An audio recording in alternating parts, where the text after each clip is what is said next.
الف لام میم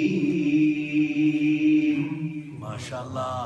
احسب الناس ان يتركوا ان يقولوا آمنا وهم لا يفتنون ولقد فتنا الذين من قبلهم فليعلمن الله الذين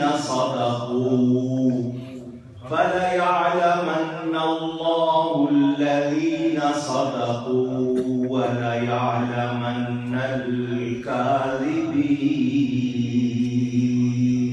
صدق الله العلی العظیم.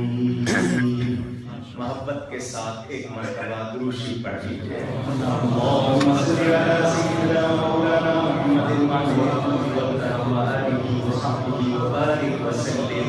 الصلاة والسلام عليك يا رسول الله. الصلاة والسلام عليك يا حبيب الله.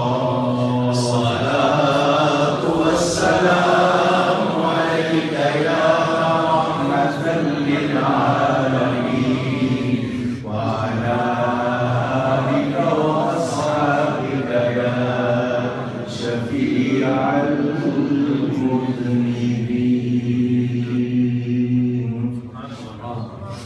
حمد و صلاۃ کے بعد قرآن کریم کی سورۃ العنکبوت کی ابتدائی آیتیں برکت حاصل کرنے کے لیے آپ کے سامنے تلاوت کی.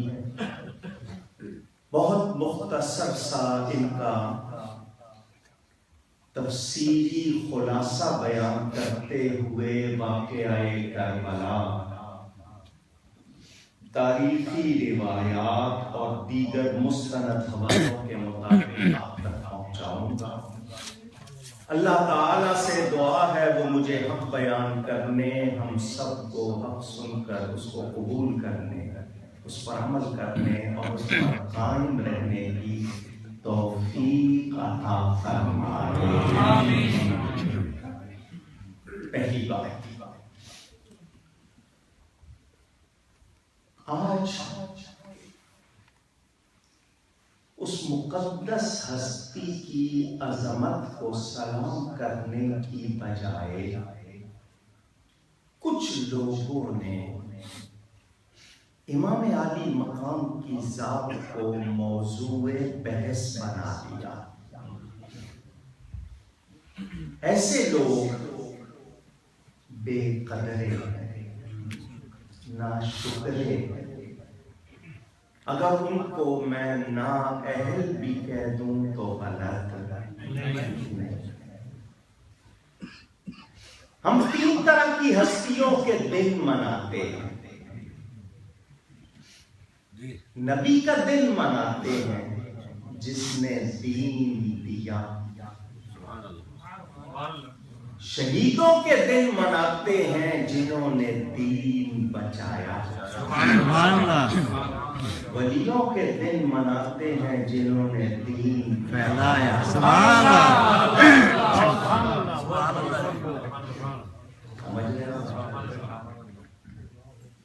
وہ لوگ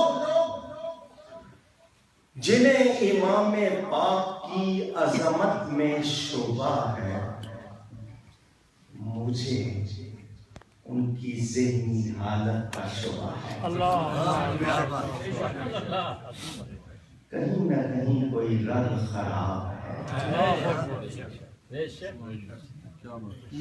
سمجھ رہے ہیں؟ امام پاک پہلی نسبت کہ وہ میرے نبی پاک صلی اللہ علیہ وسلم کے نواسے،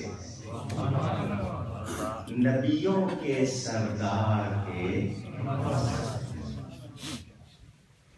میرے آقا کریم کا طریقہ تھا مدینہ منورہ میں بچے پیدا ہوتے تحنیک، پنجابی میں گڑتی اور اردو میں گھڑتی، عربی میں تحنیک کہتے ہیں۔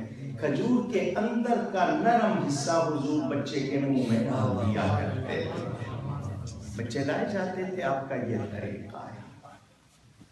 امام حسین پیدا ہوئے، میرے نبی پاک خود تشریف لائے، فرمایا میرا بچہ مجھے دکھاؤ۔ میرے آقا نے نہ شہد دیا نہ کھجور، حضور نے اپنی زبان گٹی میں دی، سبحان اللہ سبحان اللہ، جس کی ابتدا لعاب رسول سے ہوئی ہے۔ وہ ولیوں کے سردار کے بیٹے ہیں، جنت کی اور عالمین کی سردار خاتون کے بیٹے ہیں، جنت کے نوجوانوں کے سردار کے بھائی ہیں، خود بھی جنت کے نوجوانوں کے سردار ہیں۔ یہ صحابی بھی ہیں۔ امام پاک کون ہے؟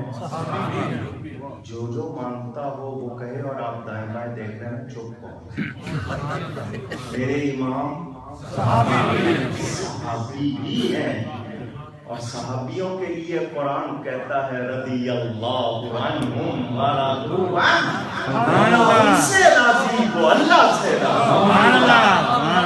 اب اگر کوئی ناراض ہوتا ہے تو پہلے اپنی حیثیت بتائے کہ اس کی حیثیت ہے کیا، سمجھ رہے ہیں؟ صحابی اپنے وقت میں نسبتیں دیکھ لیں، حسب نسب دیکھ لیں، علم دیکھ لیں، تقوی دیکھ لیں، زہد دیکھ لیں، اس میں بھی افضل و اعلیٰ ہے۔ سامنے کون ہے؟ وہ یزید پلیت جس کی ماں مسلمان نہیں تھی، اس کی ماں مسلمان نہیں تھی، کتابیہ عورت، محسون نام، مسلمان بھی نہیں تھی۔ اس کے پاس میں کل بھی یہاں بتا چکا، شرف کہنا چاہتے ہیں لوگ کہ جی صحابی کا بیٹا، تو پھر میں نے کہا نوح علیہ السلام کے بیٹے کو کیا کہو گے؟ شرف کس کو ملتا ہے؟ جو اہل ہوتا ہے۔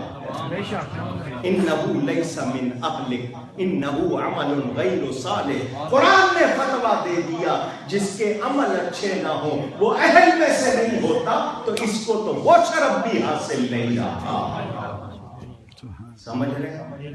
اس کے بعد ایک جملہ، ابھی یہ شاعری میں بھی کہہ رہے تھے، میں آسان کر کے کہہ دیتا ہوں، آسان سا جملہ، یزید تھا، حسین سبحان اللہ سبحان اللہ، یزید تھا، امام ہے، اسی پر فیصلہ۔